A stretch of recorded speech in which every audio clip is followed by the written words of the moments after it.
1, episode 13, the Rounder Report. 13. Unlucky for some.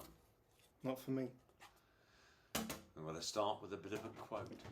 Yet across the gulf of space, minds that are to our minds, as are to those of the beasts that perish, intellects vast and cool and unsympathetic, regarded this earth with envious eyes, and slowly and surely drew their plans against us. We need some moody music. Eerie. H.G. Wells, that was, from War of the Worlds. So welcome to good afternoon, good evening, good morning, whatever time of day you're choosing to listen. It's a small clue as to today's topic. We're going to be discussing extraterrestrials. Or extra testicles, I'm not sure which. So, although humanity's belief in extraterrestrial life forms, it's difficult to say that. Try again. Extraterrestrial life forms. You know, I digress. I'm going to the dentist tomorrow. I've got to have a tooth removed. Another one tooth. You said you kept your teeth perfect. Now you're telling me you're going to have one out. No, I've got to have one out. It loosened through having had COVID 4 times. Oh, right. Okay. And I remember said you that saying. now it's... Which one is it? Show everybody. Is it? Can you move it now? I'm going to have to... Yes, it wobbles. Why didn't you just do the thing with the drawing? We could do that now in front of everybody. Actually, I could go knock on next door and she could ask for one of her cakes. I'd do it. Yeah, more of a door wedge than a cake. Well, then we hope tomorrow goes well for you. So, yes, yeah, I've got to have 3 fillings that are fractured, redone. That's what Not comes. all in one go. Surely. All in one flaming go. You're going to be there for hours. No, you can do it quite quickly. Really? Well, I hope they can do it quite quickly. But yes, apparently I'm going to have a plate with some false teeth on. Oh, they have to make a. Have they already done the? No, they're going to have to make a plate because they were suggesting I have implants. £1,700 a pop. As I said, no, I'll have a little plate for the back of the teeth. You know, my age, I'm not worth the investment. You're going to have to pull it out and put it in a glass with, with those fizzy tablets. Of the Steridin? Yeah. Oh, no. And you can brush it over that. You can brush it in the sink. God, you know, but it is a sort of, I don't know, it's a tacit reminder that things are dropping off. Decaying. I'm in a state of decay. No, my teeth. Yeah. It's one of those things, isn't it? It's because I lost the tooth behind it some time ago. So it's had little support. Yeah. So, we digressed. Although humanity's belief in terrestrial life forms dates back to the times of ancient Greece, it is true to say that much older than that. Well, arguably, but the main sort of recorded fascination. There are cave drawings that go back thousands and thousands of years. Well, of extraterrestrials. We assume they are, not just badly drawn humans. No. It's unmistakable if you look at it anyway. But anyway, my research tells me... This research is wrong. Sorry, go on. That obviously in more recorded points, in terms of discussion and philosophy, it dates back to the times of ancient Greece. And it's true to say that the real fascination for this subject was rekindled when H.G. Wells released his science fiction novel in 1897, The War of the Worlds, which, of course, was about an alien invasion of Earth. So, why are humans so fascinated by the possible existence of aliens? Because in the ancient world, I was reading that philosophers pondered and argued over the possibility of multiple universes and intelligent life. And of course, in more modern times, in 1947, you have things like the Roswell incident. I mean, you must have some thoughts on this kind of topic. The Roswell incident, of course, spawned multiple conspiracy theories. After the recovery of some balloon debris from a ranch near Corona in New Mexico. If you believe that, you believe anything. And decades later, conspiracy theorists claimed that it was from a flying saucer, and that the US government had actually covered up the truth. However, in 1994, the US Air Force published a report identifying the crashed object as a nuclear test surveillance balloon. So, what do you think it's possible that there are aliens? It's the best way to put it. Human beings are unsatisfied with their own lives, and so they dream of what they believe to be the impossible, and the idea of alternate universes, life on other planets. They're not alone. It's something so fascinating to us that it's just nice to look up at the night sky and dream that there's another civilization out there that might one day hope to come down and meet with us and share information, technology and spirituality, whatever you want to call it. But I think generally to assume that it's just us is incredibly depressing, because if this is the best that God could do, then God's a load of shit. Because if humanity would also testing whether people's belief in well, no, assuming that there's a creator of some sort. If this is it, then he's not particularly good at his job. Why would there be a creator necessarily? Why can't it be pure science? Because science didn't create the universe, Simon. Oh, of course it did. Really? How? It was the Big Bang, wasn't it? How did that happen, Simon? Well, I don't know. I wasn't about. Okay. I mean, so if you this is where you need people like Brian Cox. If you don't know how the Big Bang occurred, you have to assume that someone or something created it. Oh. Or unless you're telling the world that the Big Bang simply happened and that was that. Because that obviously is a much better reasoning. But the Big Bang just happened and we're all here done. That's my logic. Well, obviously, we haven't. Or something created it. Simon. So what was there before the Big? What? Where did it all start? You get into really. This is where it sort of becomes mind-boggling. Why? But do you think we're on our own? I mean, let's go back to Neil Armstrong and Buzz Aldrin, them of the Apollo missions. Remember Neil Armstrong?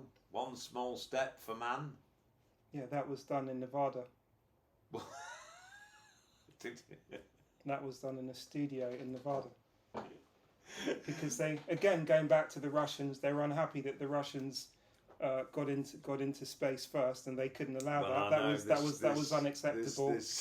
That was absolutely unacceptable. So essentially, the US decided that they had to sort of one up it. You don't think we've been on the moon? I don't think we've been on the moon. Not it. So you. I don't think anyone has been on the moon.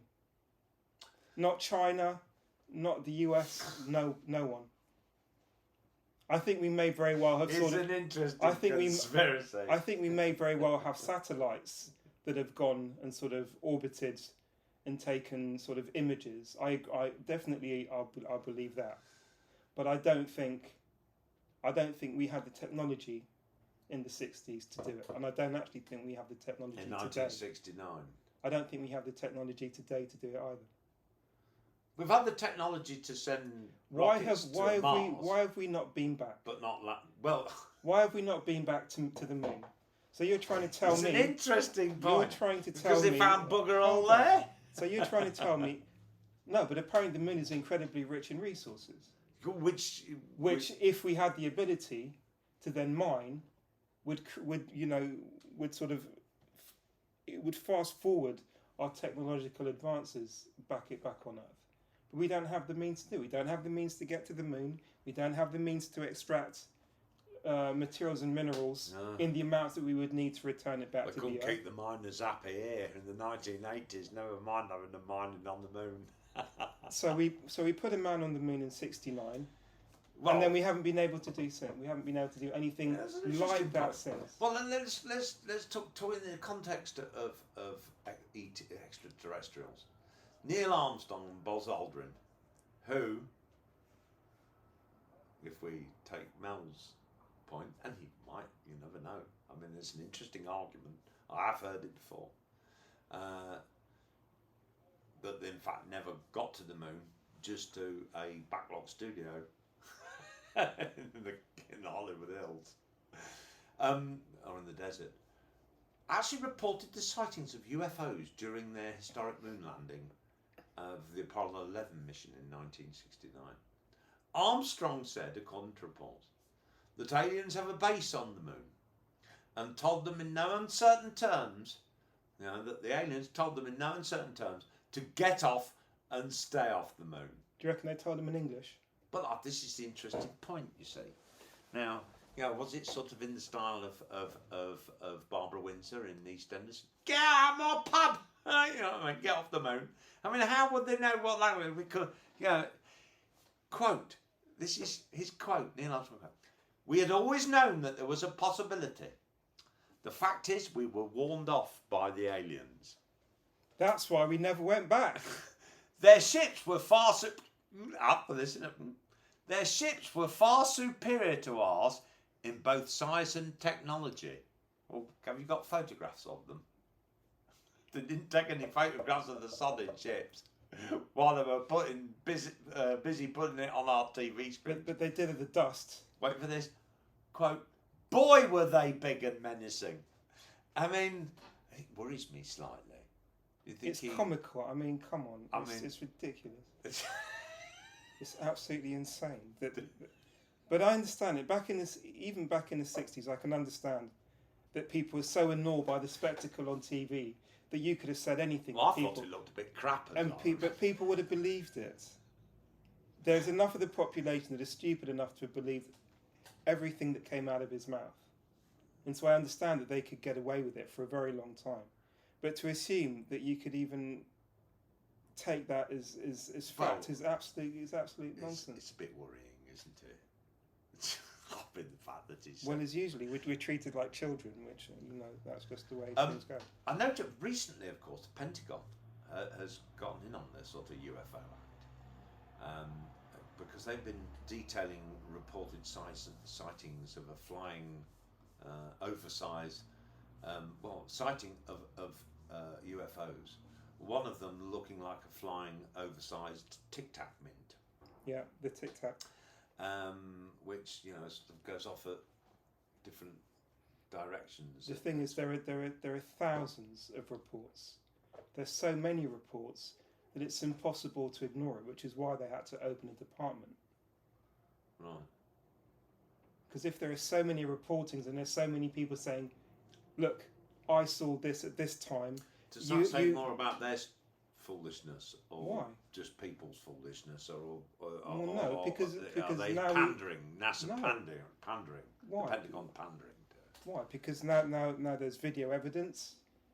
People are taking images on their mobile phones and sending it in. They're putting it on YouTube. They're putting it on all these social media sites. Yeah, but are they legit? Is it going to be like sort of Bigfoot? Simon, okay. Let's say every month there's 10,000 uploads of UFO activity. Mm-hmm.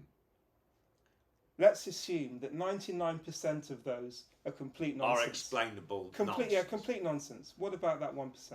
Well, yes, unexplainable nonsense. What about that 1% which is just, there's no rhyme or reason for it, we cannot explain it, it doesn't look like anything from nature or any technology that we know of. Not saying that there isn't technology that's sort of been withheld by military, which is probably far in advance of whatever we have there's a at question the moment. for you, actually. Do you think that it might be the case that the Pentagon has opened this department in order to kind of send people off on another track, that so they're not thinking, in an attempt to hide more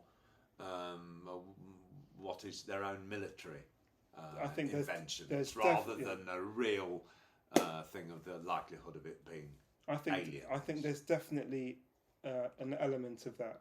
If you think that sort of only a few days ago there was a Google engineer that announced that the Google AI program he was working on, he said that he had a conversation with it and he was as sure as he could be that the thing was sentient.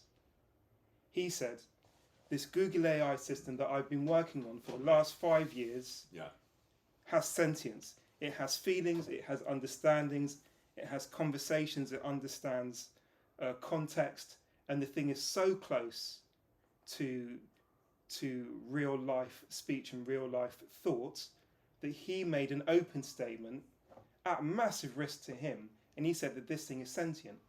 As soon as it came out in social media, he was put on paid leave. He was put on paid leave. He was censured. He was told, he was put on an NDA not to speak to anyone, and essentially he'll get fired. You know, he hasn't been able to do any interviews because this statement was so out there that Google had to shut him down. But this is not the point. So if there's someone working on an AI sentient program, there is probably an AI program that's owned by the US military, which is far in advance of anything that Google has. So imagine what's being worked on for the general public, which is, let's call it close to sentient, and then what the US military might have, which is maybe 30 years down the line. Is that all right on this? Fine. Explain to our listeners and viewers what you mean by a sentient. So a sentient intelligence is something that has to pass, if it's a piece of software, it has to pass the Turing test. The Turing test essentially is a list of questions that establishes whether a program has self-awareness and its own thoughts. Right. Okay. So it's not engineered, and it's not sort of set up within a particular pathway. So it has complete independence. It has complete free thought process, and it understands its own nature. Right. And this is the thing, because even this AI, something that apparently Liz Truss cannot do. But even this AI program was able to determine itself from a previous AI program. Right. So it was saying, I am more advanced than this previous AI program because this previous AI program was working to structured pathways while I can operate independently. So it understands its own nature outside of another program. Well, that's spooky. It's incredibly spooky. Spooky. So do you think then? So obviously this bloke has been silenced. So he's been silenced because, from a military point of view, or the fact that it looks like he's an absolute nut job. Well, as in all. Or are they painting him to look like? They're painting him to look like an absolute moron. Which means he's the only thing he can do is.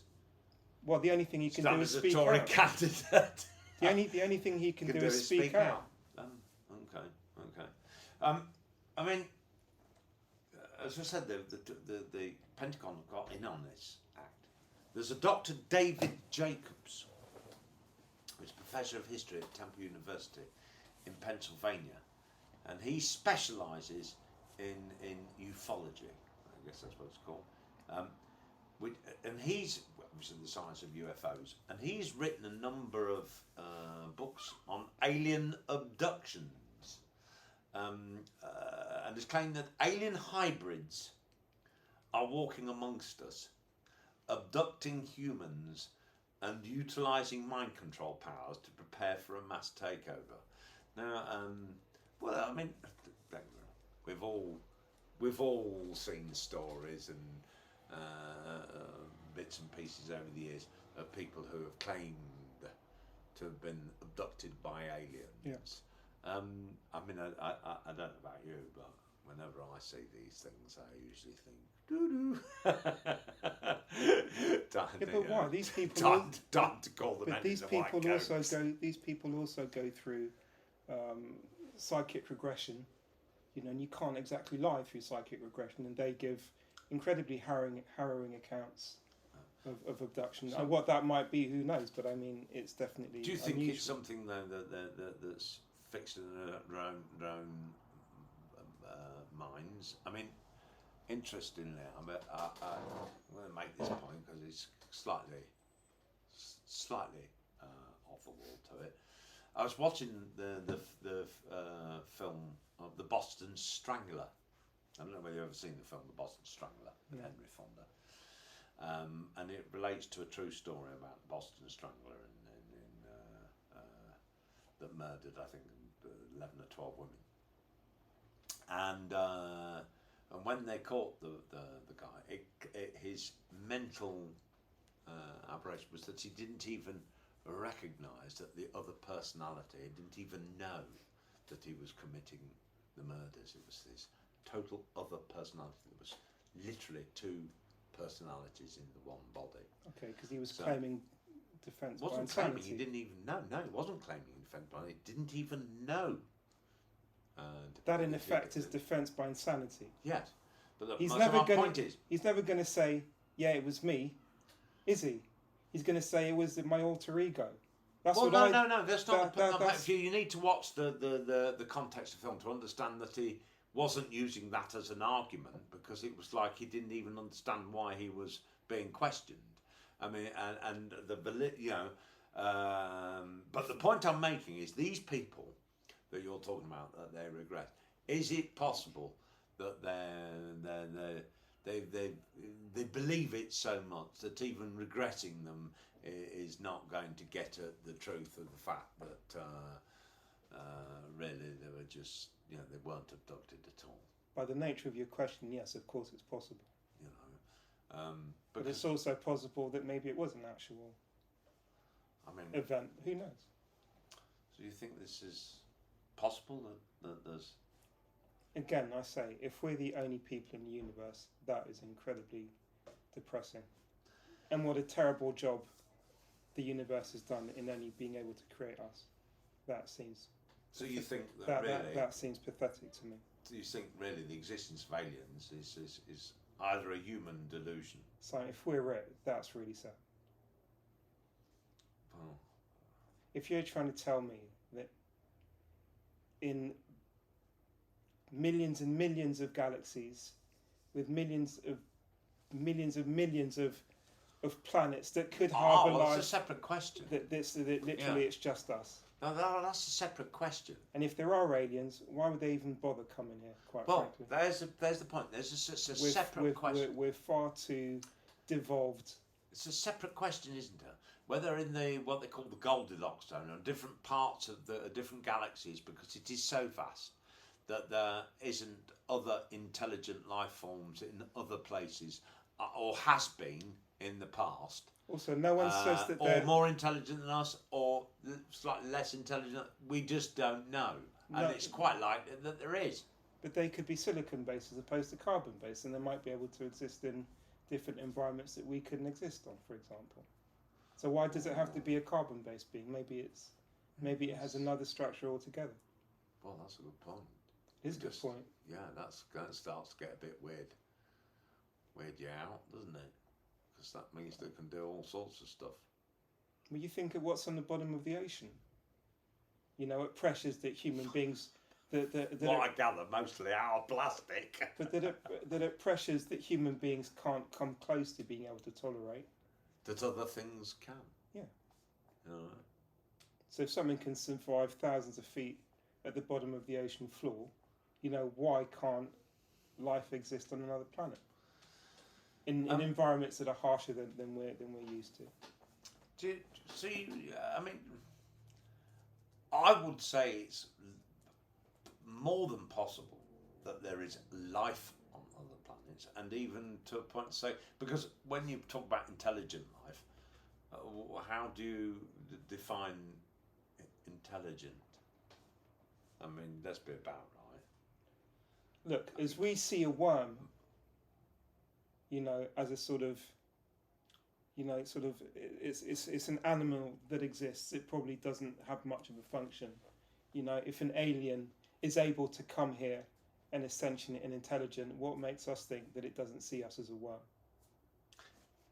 That's a good point. You know, for all our ego thinking that we're sort of the greatest thing Well, no, that's ever been created. Yeah. You know, we get some sort of alien civilization that I'm comes not down. Walking around Hackney, I'm not convinced on that point on a daily basis. Let me tell you. But they could simply see us as food.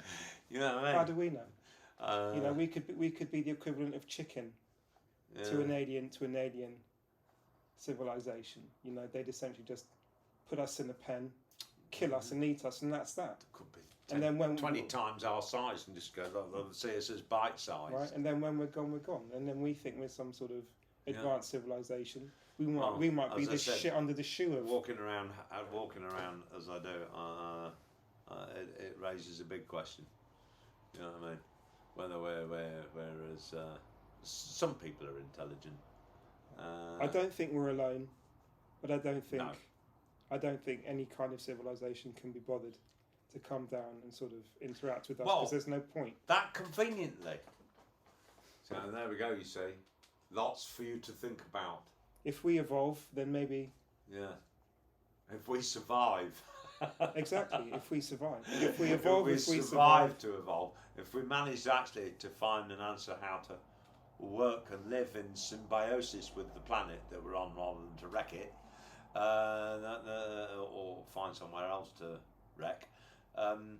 Yes, that might be an answer we might never find out. Of course, but that might be the prerequisite. Maybe we have to adhere to certain rules in order to be visited by a more advanced civilization. I reckon you've been on taking too much stuff or watching too much Star Trek. It makes sense, doesn't it? Why would someone come to a hostile environment? Well, what would be the point? What's the benefit? Conveniently leads me to the quote of the day, or rather a couple of quotes actually I found. One by William S. Burroughs. You have probably it's a famous writer. William S. Burroughs. His quote: "After one look at this planet, any visitor from outer space would say, 'I want to see the manager.'" I rather like that. And Arthur C. Clarke, him of 2001 Space Odyssey, "The best proof that there is intelligent life in outer space is the fact it hasn't come here." And on that note, I wish you a good afternoon, and hopefully without being abducted by an alien spaceship. Bye, everybody. Good day.